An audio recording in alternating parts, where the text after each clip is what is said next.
The amount of stories you have to tell is directly proportionate to your quality as a human being. For example, yesterday I was at the park doing a trying to get in a workout of some sorts because obviously I need it, and was doing some chin-ups. I was climbing this rope. I actually got to the top of the rope. I was feeling very happy, and next to me were some French speakers, some very sophisticated, muscular French speakers. Was I in the mood to speak to them? Yes, I was. Did I have the guts? No, I didn't. So I just stood next to them for 5 minutes looking at the rope, just waiting for something to happen, and it never did happen. So I didn't actually get the opportunity to speak French in real life, as I do behind my computer screen on Discord. That's a good story. I think I've created a story. I have created a story yesterday. I can tell that to people and set it out as an example of idiocy, of not being socially confident enough in order to actually start a good conversation that you really want to have. And guess what? If I go to the park again and find the same French speakers or French speakers in general, I might have the guts to speak with them, and the story is more complete by living more. This is exactly what I would like you to do. Now, of course, if you actually want to tell stories to people, you also need to develop the skill of being able to tell stories, and you just need to tell a lot of stories, maybe even write, maybe even do what I'm doing and sit in front of a camera and let your stream of consciousness guide you through rhetoric. But whatever you want to do, you just want to create a daily story. Because as I said at the beginning of the video, the first phrase was the amount of stories you are able to tell as a human being, or you have to tell as a human being, is directly proportionate with your human quality, whatever you see that as being.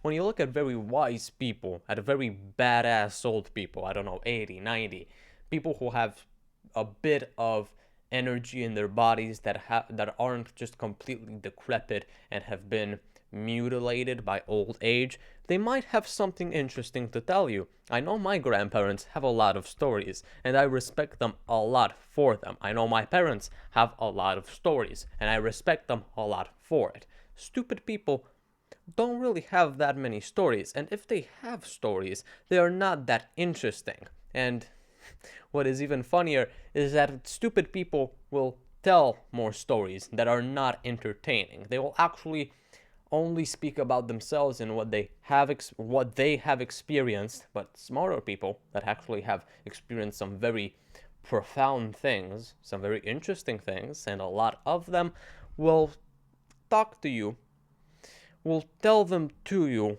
in kind of a intermittent way. They won't just ramble about everything that they have done in their lives. No, they will select certain moments to tell you a story, and you will be able to infer a meaning from that story. Me not being able to flex my French speaking skills with some francophone gentleman at the sports area of the park, I don't know what to call it, gives you a pretty good lesson about what you should do, because I'm recording a video right now regretting what I did yesterday. I also walk by French speakers every single day and I don't even have the guts to say bonjour to them. So maybe if you're in a similar situation, or whatever other social situation you find yourself in day-to-day life, maybe you can just try saying hi and see where it goes. If you say hi and they actually throw knives at you through their eyesight, through their eye contact, and do not respond, maybe you should stop. Maybe it's not a good moment. Maybe they're not a good person to be speaking to be practicing your French, or to be practicing your social skills with. Where was I going with this? Stories.